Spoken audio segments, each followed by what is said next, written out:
Hey you guys, well this weekend is turning into like a massive engine series. Wasn't intending to, but you know, things happen. So right now, to finish buttoning things up, obviously we've already polished this. When it came from the factory, it was this nasty blah looking painted gray, same as the valve covers down there. I don't know if you can see them, just bleh. I don't know why they couldn't bother to dress things up a little bit. You know, the MDX, the TL, all those guys actually, and the Accords, got things that looked a little bit prettier. Not so much for us. So I saw on the forums where some folks use the Acura TL, the 3.2 liter engine cover, which I think lends itself pretty nicely because of these. They started putting them on the Saturns because the Saturns came with nothing. So let's discuss a little bit in case you want to do this yourself. This is the actual part. There is your Acura part number. And see, they're not really that expensive. This was off of, I don't know, all discount parts. I don't know. I usually do everything through Majestic Honda. I think they can get Acura stuff, but again, there's your part number for that assembly. And if you want to be hunting in junkyards or look on eBay, those are your years of which motor they came on. The Acura TL 04 to 06 3.2 liter. I don't use their engine cover plate, whatever you want to call that, intake cover, because it says 3.2 and we're obviously 3.5. You can get the Honda one off of the Accord if you wanted to. I do have one of those. I'll eventually get around to making it pretty and installing it. Same thing with the rest of the engine. I probably won't run this engine cover forever. This is just for now. The other thing you are going to need is this little piece here. It's is how the cover attaches to the motor. So here's your part number there. And again, if you want to order it or get it off eBay or even go to the junkyard and hunt it down, that's what you're looking for. Same deal, 04 to 06 Acura TL. Now, if you do go to the junkyard or you're looking on eBay, there are some important things to look for. I did get mine off eBay because I couldn't find any locally. They have these little push pins. This is a little grommet that goes with it. Oh, I got some mockingbirds fighting over here. But a lot of times these guys are broken. And it's not going to do you any good. It's not going to stay on if both of them are broken. See, one is here and one is in this vicinity over here. I need to back this out a little bit. There we go. One would be over in this area, one would be here. And then your other pieces that hold it on are these guys right here. And they are held on with these little plastic split washers. And then you've got this little arrowhead looking guy that comes through. So conceivably, you can get one without all this hardware and then get this stuff independently, either through the dealer or through the junkyard. But if these are broke, the only thing that's going to hold it on is this, and it's not really good enough, in my opinion. You need at least one. Yeah, see, here's your little stud there. There's him and his part number. That arrow-looking stud right there. And I don't see the little flange. Anyhow, so enough of the part numbers and enough of the years. Like I said, 04 to 06 Acura. When you get this, it's not going to fit on the Vue because the Vue is not going to have that rail assembly I was talking about down here. Again, this is just my solution to the problem. There are probably people with other ideas, and mine is not the end-all be-all. But I went on Amazon and I ordered 1 3/4 inch length of these guys, these little spacers here. I'll get the exact listing, but basically I want, ooh, holy cannolis, earthquake. Not really. They're approximately the outside diameter. Outside diameter is about a 1/2 inch. Yeah, I'm not doing it all up here. I'm doing it where y'all can see it better, so don't be freaking out by the two. So you got your 1/2 inch outside diameter, and your inside diameter is approximately 1/4, thereabouts. So that gives you the SAE measurements. Not sure offhand what the metric measurements are. So like I said, 1/4 for the inside diameter and 1/2 for the outside diameter. And the length is, yeah, just a shade over 1 3/4. So I'll try and put in the description what the metric measurements are if that's necessary, but I will share the listing from where I got it on Amazon, and that'll help you out. But yeah, we're going to replace my crappy little fly by the seat of my pants setup with these nice units. All right. Now the Vue has the 10mm bolts that are down here holding its rail on. I obviously had to source longer variants, so you will need to look into that. Again, junkyards are great for things like this. But I believe on the TL, these are actually mounted to the valve cover themselves. So you're not going to, see this? You're not going to be able to utilize their hardware for this unless you come up with a different mounting idea.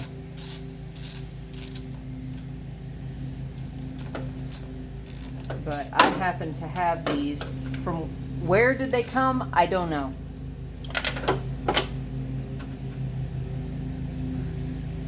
Whenever I go to the junkyard and take things apart, I keep all the hardware and fasteners and whatnot, because you never know in instances like this when it's going to be handy for a modification later. All right. But here you can see better. What did I do to this rail? Oh, and getting these intact, I don't know what the part number is on these. To the junkyard, source them. One of those is going to have a longer slot, and you push it that way towards the longer slot. If this is the longer leg, you push it that way, and that'll release it so you can pull it out. So that way you can source multiple of the, look, you see how this leg is? Check that. See? And then you push it. You push it, and then you're going to carefully lift it. She will walk out like that. See how the one leg is longer than the other? Sorry, the neighbor's mowing. Yeah. Well, I guess I should have put it in this way to have it be consistent. That's all it takes. Again, you just push it. Gently wiggle, lift and pull out. And then you do that to lock it back in place. Okay? Onto these little spacers. You can see my fancy tape work to hold them together. But see, I just used 3 little short spacers that I happen to have on hand to build one tall enough. So those will go back into the proverbial storage unit till time comes for them to make a new appearance. See, that's all those were. And I used their measurements to get the aluminum one. These bolts I used, whoops, on film. Almost 2.5, and you see about half, more than halfway is just a smooth shank, which in our case is enough threads after the spacer to be able to put everything in. Here y'all can see how I have the wiring arranged. I have this black clip thing here, this pocket holding everything, all the wiring together. Can't remember if that's Vue or not. And I have all that clipped to the bracket on top of the valve cover. That keeps everything as it should be, so that we're not dealing with any tight wiring or anything else. All the tolerances are the same. Add this little guy with the spacers, and doesn't really matter whether you retain this or not unless you happen to want to use it. I didn't need it. The Acura stuff was attached. Its wiring harness was attached to that. Make sure our holes are lined up. Set our spacer down. Set this guy down. And just kind of get everything started. I usually lift it up, holding it like this, and kind of pull this so I can be sure I'm getting it started in the hole properly. I know I'm jiggling it. It's just kind of helps me make sure I'm not putting any undue force while I'm running that down with my hand. Sometimes you can torque it if you're holding it too hard. So I do dumb little things like that.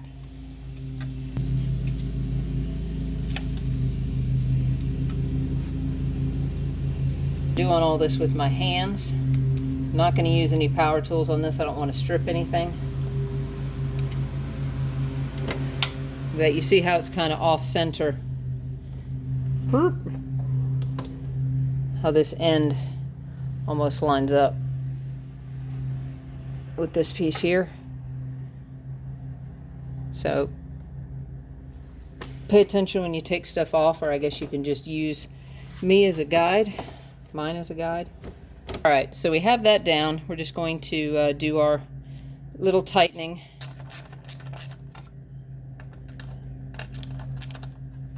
Yes, I go back and forth. Don't want to run one all the way down, because you could bind yourself. So you just kind of work them evenly like anything else when you're doing more than one fastener on a piece. Okay? You're gonna bring in your cover. Now again, as I mentioned, you want to at least retain one of these. If you notice on the top there, you see him? I just cut that out of a exhaust bracket, and I made this hole so that it would hold the rubber grommet, and it just pops in there and holds it so we don't have a lot of movement this way. If you were going to do the other one, I don't remember where it would line up, if it would be as easy, but that one turned out to be dang near perfect. All I had to do, I trimmed it to fit and notched it. So it's not pretty, but it works. Now the only other thing I did is because of my intake, which you may not have to do it if you don't have this intake. What I ended up doing is this back piece that you see right here, this back corner, because of my cold air intake. I said intake. My intake tubing, I had that little right over there. That's what holds it. I had to notch it here, and then in order to get between the tubing and the plenum, I trimmed this. Now each car is going to be a little bit different depending upon what you're running. I don't know how it's going to work if you're running factory, but I trimmed it. It worked out. Now you're going to kind of do a slipping in motion once you have everything trimmed properly. We're going to see how this works now that I've got the intake fully down. It's tight. I'm going to have to be mindful right over there to make sure that I get that piece down in my little custom bracket.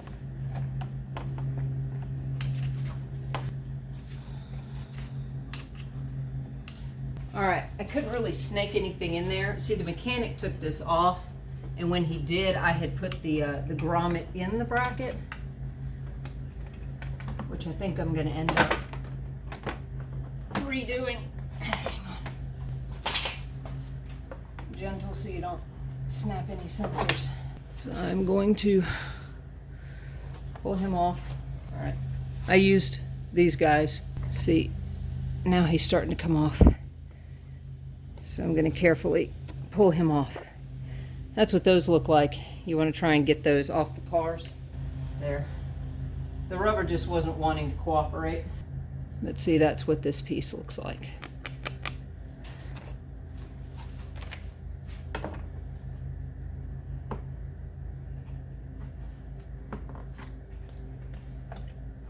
Let's see if I can get y'all that you could see. I'm going to carefully work him into place. Need a screwdriver. There. Now he's in. There. Got that pushed down. Okie dokie. That was the hold your breath and hope it goes back in properly moment. Now, we need to work on those front little arrow pieces. Now, they're kind of a lock and key. You saw those little plastic pieces that I took out of the rail. What you have to kind of do is lift this and kind of peek under. Y'all are peeking up under. You see here, we've got to line those up with those little plastic jobs and get them in there.